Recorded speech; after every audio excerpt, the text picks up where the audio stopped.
Hey guys, in this video I'm going to show you how to join a Discord server. So, in order to do this, first of all, navigate to your Discord application. After your application gets opened, you will have to simply scroll right and you will see the list of servers available on your Discord. Here, you'll have to click on this plus icon and you will see an option to create your server.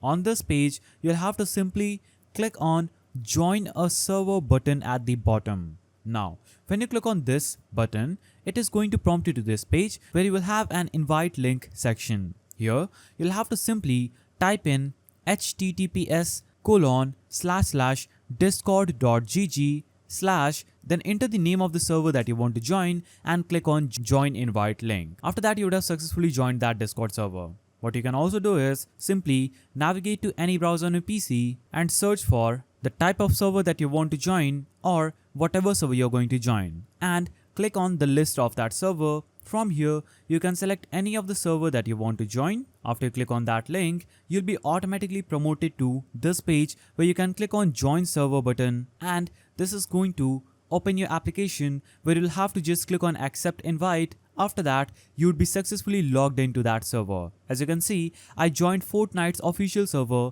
after searching it in my browser's search result. So that's how you join Discord server. If you found this video helpful, please don't forget to give it a thumbs up and thanks for watching.